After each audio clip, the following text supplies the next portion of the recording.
Okay, I need to kick this pond in gear. It's been cloudy for a year now, and it's because of the clay silt. Clay has very, very tiny particles and they stay suspended in the air. And one of the ways to clear a pond, besides gypsum, is applying ammonium sulfate. So that's what I'm going to do. I've got my pump. That's the leg of it. It's got a foot valve on it. And I have electricity run up to it here. And in each one of these 4-gallon containers, I've added a bunch of ammonium sulfate and mixed it. So now it's an ammonium sulfate slurry.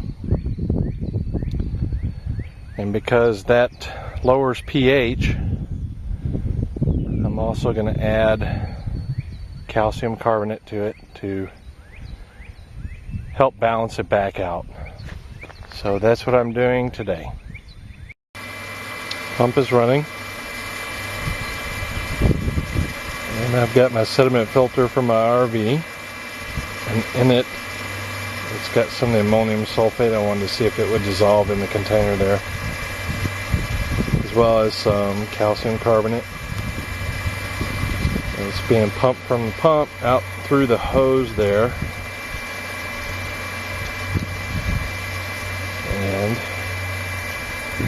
being sprayed onto the pond. And hopefully that'll do the trick.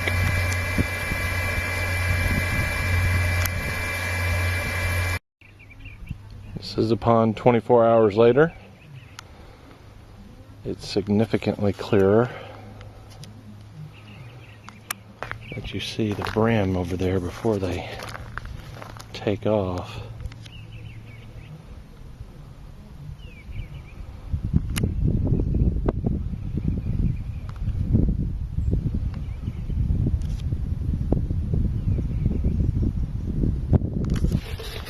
And I'll come down to the water's edge. You can see how it's kind of collected and sunk to the bottom. And here's what it looks like. Now, this is in a cup, and it looks very clear inside the cup. Now all this is pretty cleared up. I've got to check the pH because that aluminum sulfate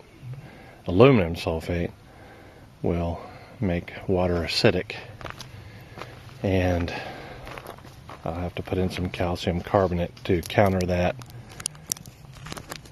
So let me go check it. One more shot of the pond.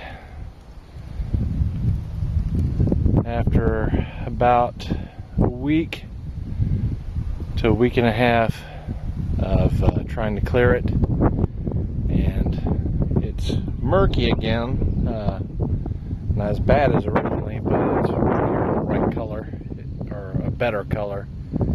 It's got a lot more algae growth in it, so I support, I guess it's phytoplankton for the small fish that I stocked. So this is just a pond update for the color.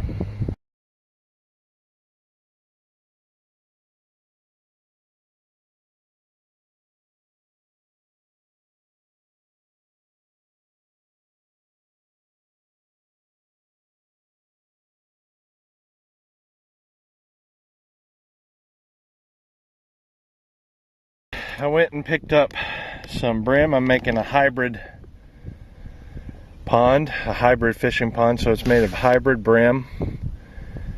And I also picked up 50 shell cracker, which are red ear sunfish, red ear brim, whatever you want to call them.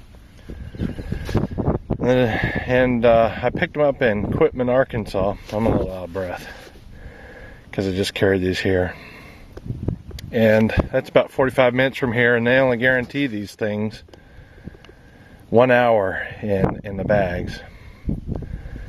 And the instructions that come with it, they give out a little pamphlet, a little sheet of paper that tell you, do not wait.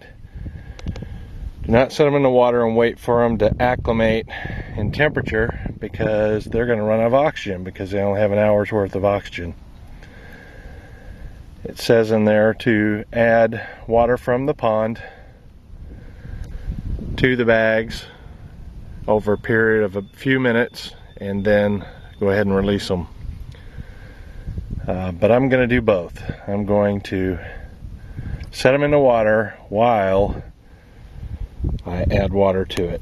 Take a look in the first bag. That is about 150 hybrid brim. And hybrid brim are a cross between the male bluegill and the female green sunfish, or green brim. And they're not very fertile, so they're only about the 80% won't reproduce. So that's in that bag. There's another 150 in this bag, and you can tell they're already coming to the top for oxygen, so I need to get busy and get them into the pond. These are supposed to be 50 in here, but there may be, there's some tiny shell cracker brim. They eat the shells off the bottom. They're a little bit different type of brim. But anyway, there's 50 of those. Okay, I put the end in the water of the bag, into the bag in the water, and supposedly when they're ready, they will swim out of the end into the new water, or the pond.